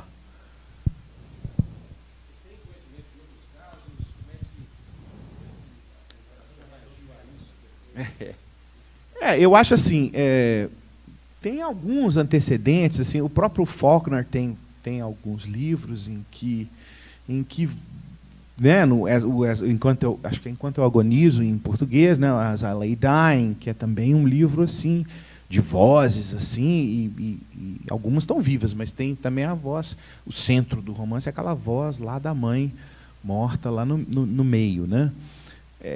O que eu fico pensando com essa dica do Frederick Jameson, né, dizendo assim, bom, ele fala, né, como o Le Corbusier, quando falava de arquitetura, ele dizia, a casa é a máquina de morar, né? A casa devia ser uma máquina de morar. Então, cada casa é uma máquina que te proporciona um tipo de morar, né? Você mora numa casa assim, numa casa assada, você tem uma experiência de viver naquele lugar. E que o romance é uma máquina de experimentar o tempo, né? Lento, ou rápido, cortado, fragmentado ou não, né? E é uma sacada, não sei, essa ideia é tão difícil para a gente pensar. Bom, eu não sou uma pessoa, confesso aqui, não sou uma pessoa nada religiosa. Então, para mim, pensar na vida após a morte é algo muito, muito difícil. Talvez uma pessoa que tenha muita fé, né, pense lá não sei, como brincam nas piadas, uma pessoa de camisola tocando harpa lá, sentada nas nuvens, ou alguma coisa desse tipo. Mas a representar essa vida após a morte, né, representar uma existência após a morte, representar uma voz que continua existindo após a morte, né, é um desafio, porque é uma coisa, não sei, eu acho que no texto do Machado, é um momento assim que a voltagem do texto sobe, né? Esse bailar que ele propõe, assim, que no resto do livro ele é muitas vezes gentil, assim, é capcioso, né? Ele mete uma faca nas suas costas, mas ele te abraça, vem cá, vem ali, depois paf. Mas assim, mas é gentil, né? Às vezes é traiçoeiro, mas é gentil. E nesse momento, nesse capítulo que ele sugere que a gente pule, né? Nesse capítulo, a coisa sobe para um momento assim do Machado, você fala assim, bom, isso é um poema em prosa.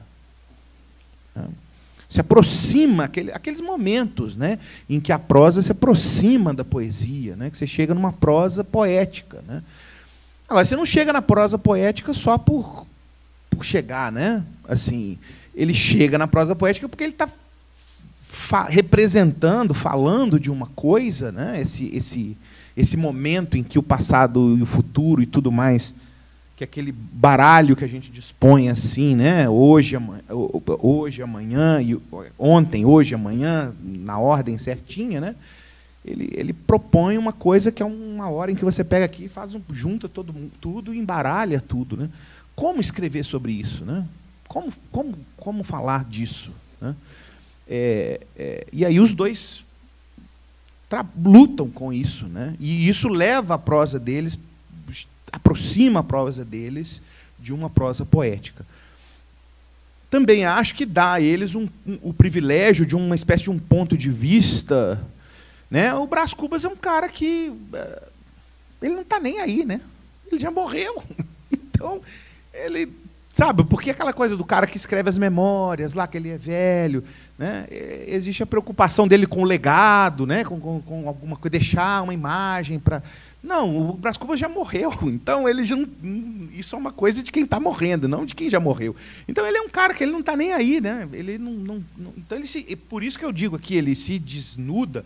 Algumas pessoas hoje têm uma leitura, acho que do Brás Cubas, assim, como se ele fosse um grande vilão, assim, uma pessoa terrível, né? Acho que ele é tão terrível, ele é realmente terrível. Em determinados momentos, ele é, de fato, terrível. Mas ele é terrível como todos nós, talvez, sejamos terríveis. Mas a gente não tem coragem de se mostrar tão terrível assim, se desnudar nesse estado terroroso para as pessoas, né? E aí, estar morto é uma oportunidade para você ir mais longe com isso, né?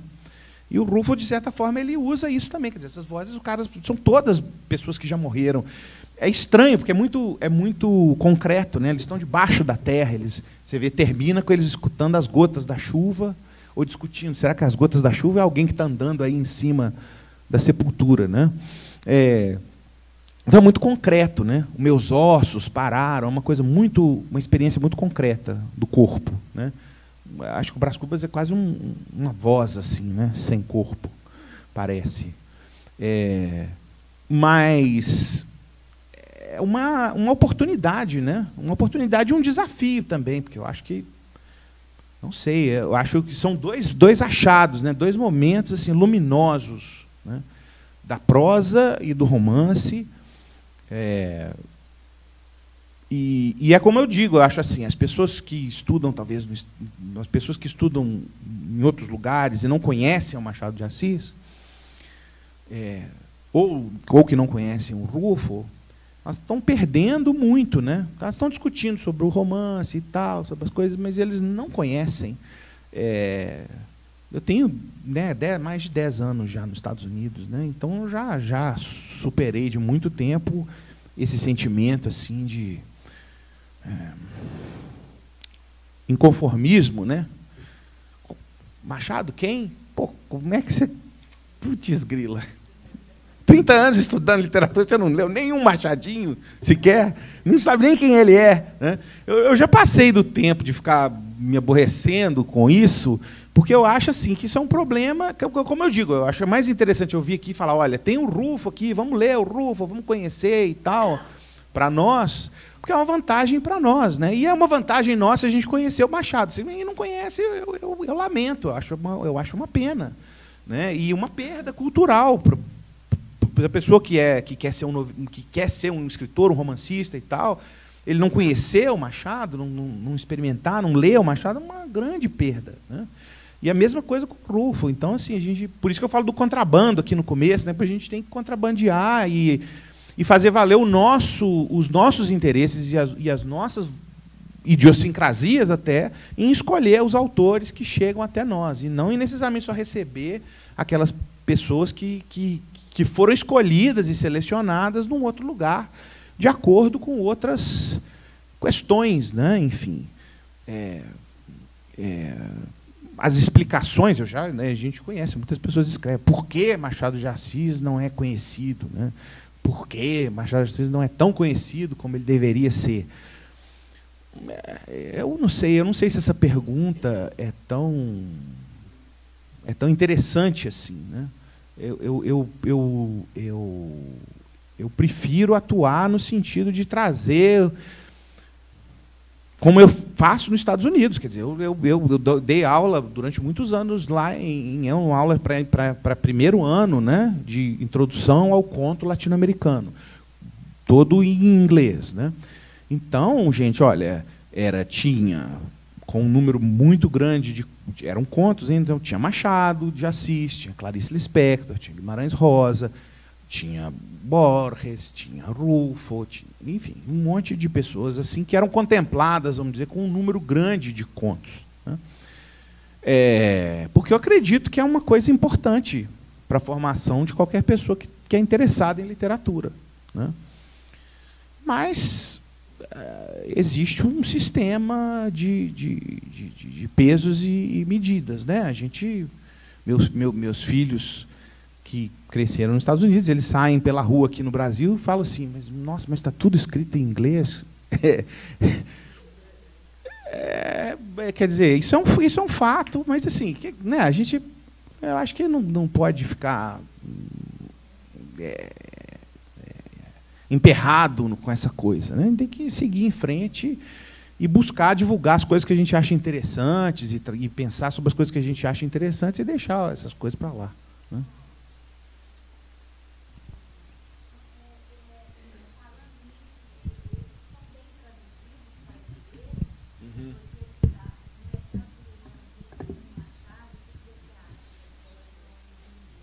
Olha, assim, número 1, eu gosto muito, nessas aulas que eu dou na universidade, eu gosto muito de mostrar para os alunos traduções e propor a eles que eles façam traduções e conversem sobre a tradução. Eu falo isso porque é muito fácil para nós, por exemplo, ler o Guimarães Rosa, aí depois ler lá a tradução do Guimarães Rosa para qualquer outra língua e falar, mas olha lá, mas que coisa, isso aqui que não está lá, mas que horror. Que tal você fazer uma tradução do Guimarães Rosa para outra língua, seja lá qual ela for? Porque a tradução é uma coisa muito difícil, é um jogo, é um ofício maravilhoso, um ofício amoroso, mas é um ofício duro. Ninguém transfere tudo que está na página em português para a página em inglês, né? Ou em qualquer outra língua. Então, assim, eu acho que tem muitas traduções boas do Machado de Assis. Acho que a gente pode sentar, falar, talvez essa pudesse ser melhor, ou aquela e tal. Mas eu acho que elas são boas o suficiente. Tradução perfeita não existe. Realmente não existe. E a tradução não foi feita para quem sabe português, a tradução foi feita para quem não sabe português. Eu gosto sempre de chamar a atenção. Olha, eu não sei dizer, eu não sei pedir um sanduíche em russo. Eu adoro Dostoiévski, mas Dostoiévski só vai chegar para mim ou em inglês, ou em português, ou em espanhol, mas em russo não há vida, né, que eu não vou chegar nunca no ponto de ler Dostoiévski em inglês. Então, graças a Deus, existem as traduções para eu poder aproveitar. Reconheço que eu não conheço o Dostoiévski russo, né?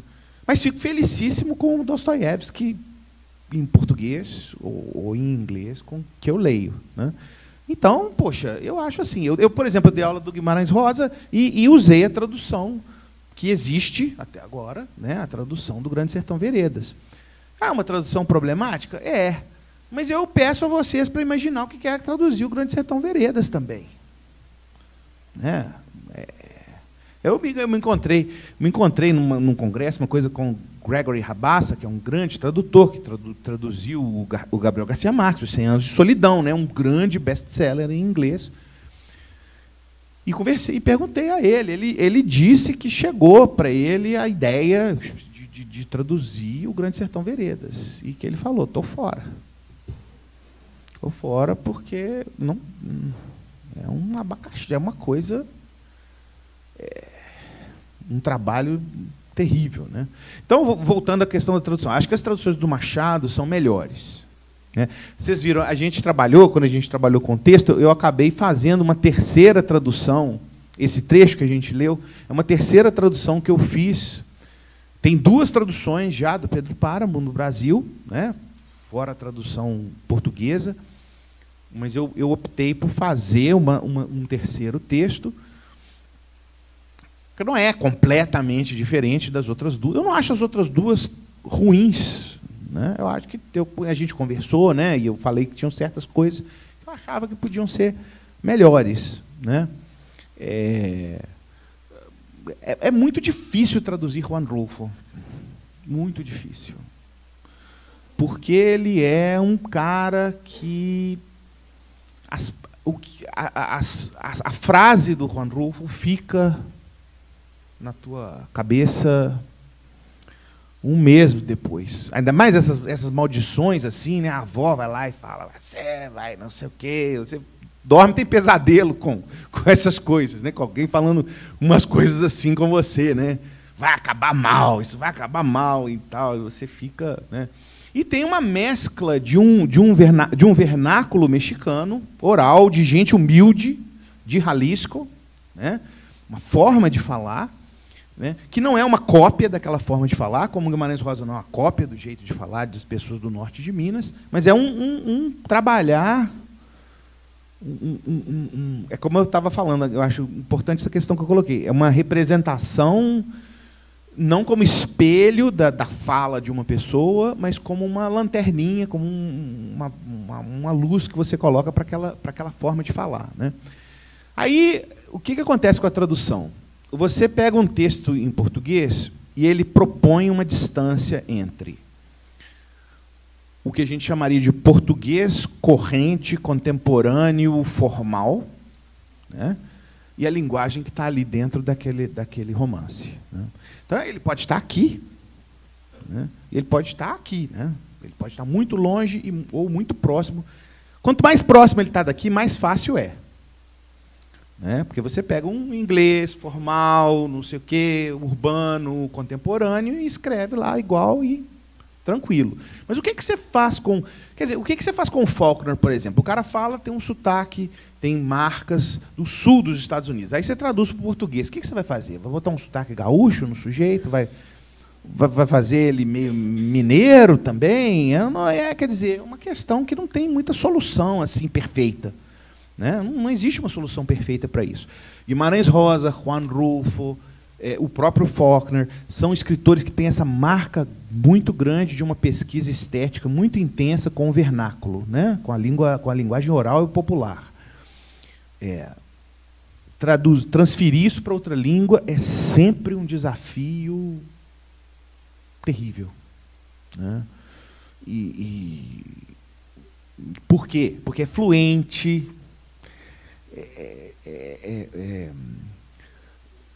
é musical, exato, é poético, né? E aí o pobre do tradutor é obrigado a tentar fazer uma coisa que seja tão legal quanto, né?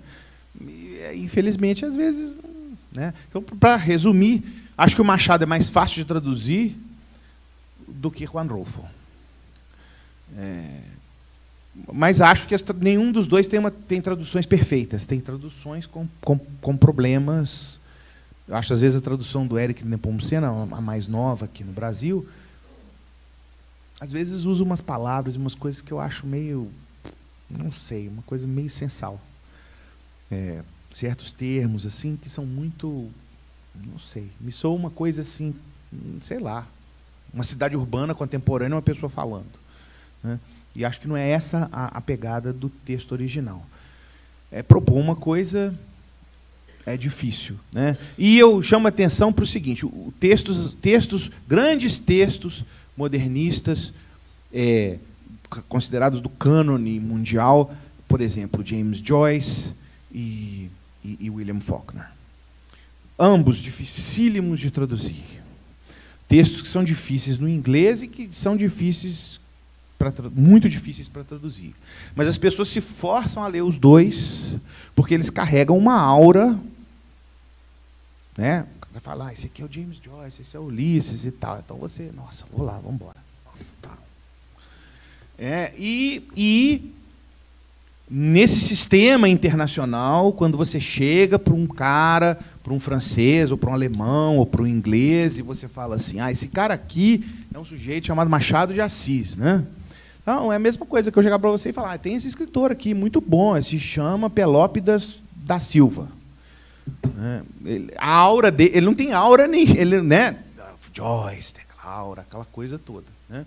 O cara não tem aura nenhuma para a pessoa que está lendo. Então, às vezes, a pessoa lê de uma forma desleixada, né? Eu acho que é um problema também. As pessoas, muitas vezes... eu gosto daquela frase da Clarice, né? Você fala assim, não bebem o nome do vinho, mas não bebem o vinho. Então, assim, a pessoa já se predispõe a achar genial aquela pessoa, porque ela tem aquela aura, aquele nome, aquela coisa toda. E quando você trabalha com uma pessoa que não tem aquilo, tem aqui, né, no Brasil, obviamente, mas não tem lá, aí você sempre tem que, tipo, se oferece, né? E aí algumas pessoas mordem a isca, algumas pessoas aceitam o seu presente, e outras não.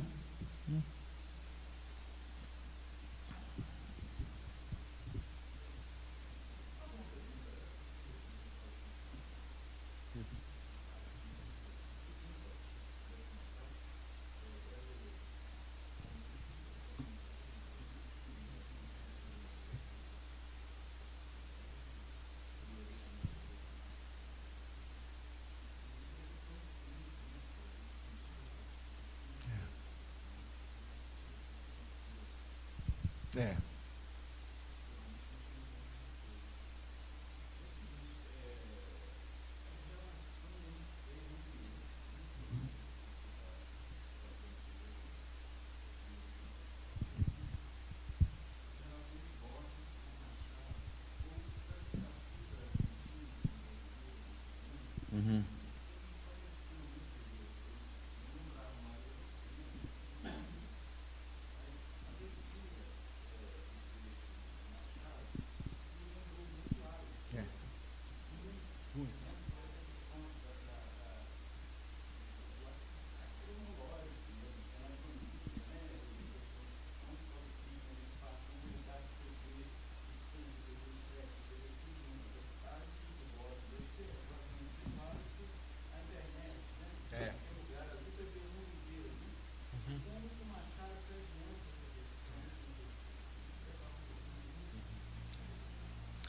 Eu acho assim, em literatura comparada especificamente, tem uma tradição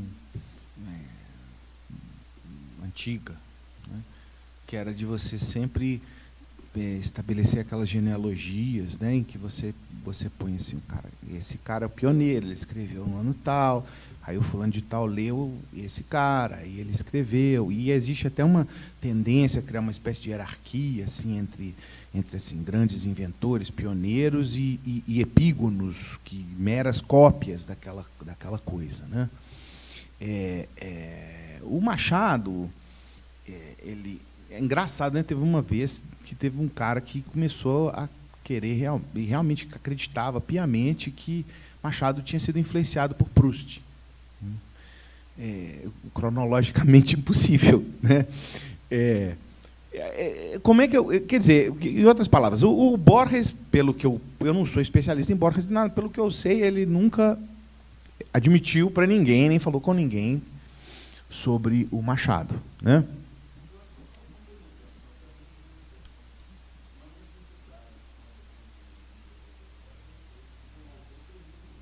Isso. Isso. Acho que Machado de Assis enriquece e transforma a sua leitura do Borges. Então, acho que é um privilégio para nós, por exemplo, a gente poder ler o Borges e tendo lido o Machado. Né? É um privilégio nosso poder ler o Rufo assim, junto com o Memórias Póstumas. Né? Agora, se ele... Quer dizer, o Rufo tinha o livro, tinha o Memórias Póstumas e tinha o Dom Casmurro, edições anteriores à publicação do livro. Né? O próprio Rufo é um caso bem curioso sobre isso, porque ele negava terminantemente que ele tivesse lido Faulkner antes de ter escrito qualquer coisa. E depois descobriu-se documentos que provavam que ele tinha lido Faulkner, e que ele, aliás, deve ser um dos pouquíssimos, junto com Borges, deve ser um dos poucos latino-americanos que leu Faulkner nos anos 40 e 50 em inglês. Porque também ler Faulkner em francês não é a mesma coisa. Ler Machado em outra língua também eu não sei como é que... Né, que a gente também tem que pensar nisso. Quer dizer, o Borges, será que ele leu Machado em espanhol? Que espanhol foi esse? O que era isso? Né? Mas eu acho que você tem razão. Eu acho que é uma coisa assim que... sem dúvida. Lê o Aleph e lê esse capítulo. Né? O Aleph muda. Né? Ele se enriquece, ele se transforma numa coisa uma coisa interessantíssima, que se liga ali com o Machado. Né? Independente do Machado né, do Borges ter lido ou não. Né? Eu acho muito... o Guimarães Rosa escreveu e deixou, foi publicado póstumamente, um conto que é o... Bom, tem os textos, tem as crônicas, né, do Ave Palavra, algumas na Alemanha e tal, mas é o único conto dele fora do Brasil, que é o Páramo. E ele se chama Páramo. E no conto tem um Giano grande. E é um conto sobre uma experiência de morte em vida. Né? Então, eu escrevi um artigo sobre isso, sobre o Páramo e o Juan Rulfo e o Guimarães Rosa. Né? E, assim, como eu falei, eu imagino o Rulfo lendo esse capítulo, né?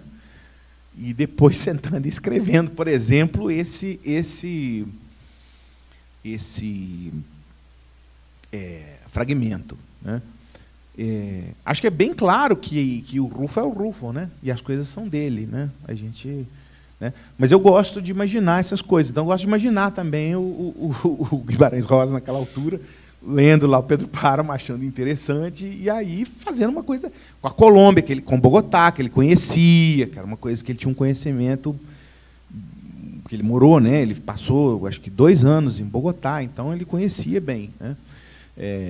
E ele usa o sorote, né? O efeito da altitude, né? aquela náusea, aquele negócio da altitude, que é o que motiva o narrador brasileiro, né? em Bogotá, a morrer, né? E encontrar com um duplo dele morto lá na cidade, lá em Bogotá, e rondar lá pela cidade. Tem toda uma série de episódios meio fantasmagóricos e tal dele em Bogotá. Acho esses exercícios para nós, né, que a gente vive, né, de crítica, são exercícios altamente instigantes, né? Mas o Rulfo, por que negar tão categoricamente o Faulkner? Que o primeiro estudo que foi feito sobre o Rulfo, um dos primeiros estudos que foram feitos nos Estados Unidos sobre o Rulfo, do professor James Irby, Colômbia ou Princeton, não sei, era um trabalho que falava assim, 4 autores que seguiram o Faulkner. 4 autores que leram Faulkner e aprenderam com Faulkner e fizeram uma coisa, né? E o escritor, ele fica com o pé... A gente tem que entender, né? O escritor, o cara vai entrevistar ele, aí tenta colocar ele num quadradinho assim, né? Ah, você é o fulano de saias, você é o cicrano de calça, você é o novo não sei o quê. E o escritor fala, poxa, todo assim, eu completamente entendo a postura dos escritores em geral com relação a essa coisa dessas entrevistas e essas perguntas assim, e o cara fica, não, peraí, né? Às vezes ele nega, por exemplo, esconde, né, certas coisas porque ele não quer ser rotulado, transformado, né, explicado em termos de outra pessoa, né? Ele não quer, ninguém quer isso, eu suponho, né? Qualquer artista não vai querer ser explicado em termos de uma outra coisa. Então existia esse medo e tal. E dando aulas, né, e trabalhando no exterior, nos Estados Unidos, eu de certa forma tenho um cuidado extra também com esse tipo de coisa, né? Fico completamente à vontade de conversar isso, por exemplo, com você, porque eu sei que a gente tem um entendimento em sintonia com relação a essas coisas, né? Mas, às vezes, quando a gente está num outro ambiente, né, eu também tenho um pouquinho de pé atrás. Assim, o cara fala, mas o Machado é o Stern, que não sei o quê. Eu falo, não, peraí, é claro que lê o Stern é importante. Não precisamos também jogar o bebê para fora com a bacia. Mas a gente sempre fica com o pé atrás, né? Porque não quer que a pessoa... Ah, não, o Machado é um Stern mulato que nasceu nos trópicos, né? Porque a gente não quer cair nessa coisa. Então a gente caminha com uma certa cautela que aqui eu não preciso ter de jeito nenhum, né?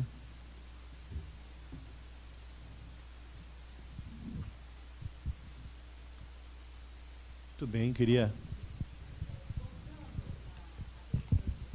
O quê?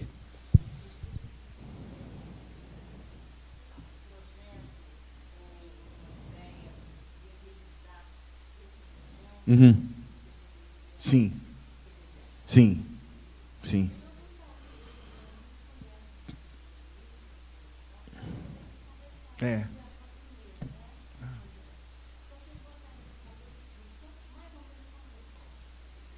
Bom, o acervo total... Ah, nossa, isso tem de... Olha, são 6.000 fotos no total. Ninguém conhece... Bom, talvez alguém lá da fundação conheça 6.000. A gente conhece uma parte pequena dessas fotos, né? Mas aí vai desde exposições que podem ter 30 fotos, né? Até menos, 15 fotos, uma coisa assim, ou uma coisa pequena, até uma coisa que poderia ser gigantesca, porque tem foto que não acaba mais de tudo quanto é coisa. Teve um livro e uma exposição recente só com as fotos dele de trilhos e de trens, né? Isso. Aí, mas aí é uma questão, né? Se vai para uma coisa específica, um desses temas, né? Ou se faz um apanhado de... Isso. Aí, né? E é claro que eu posso ser intermediador, mas isso aí foge muito da minha capacidade, né? Tem que ser uma pessoa que entende de arte, de fotografia, de curadoria para poder fazer isso. Mas eu me disponho a ajudar no sentido de colocar as pessoas em contato para fazer isso acontecer, porque eu acho que vale a pena. É um trabalho lindíssimo. Acho que eles têm interesse também. A Fundação Juan Rulfo é uma organização muito ativa no sentido de divulgar a obra dele em todos os aspectos. Só para vocês terem uma ideia, agora, 2017, o filho do Rulfo é um documentarista muito bom, né? Juan Carlos Rulfo. né?